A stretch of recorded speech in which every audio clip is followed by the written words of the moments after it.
how to make McDonald's French fries at home. 1. Create a brine using a combination of cold water, corn syrup, salt, and white vinegar. 2. Slice the potatoes into strings just under 1–2 inch thick. Drop into the brine. 3. Cover and refrigerate for 2 hours or as long as overnight. 4. Drain. Rise twice with cold water, then pat them completely dry.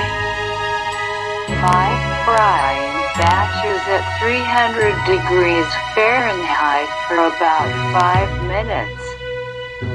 Remove and set aside on a paper towel. 6.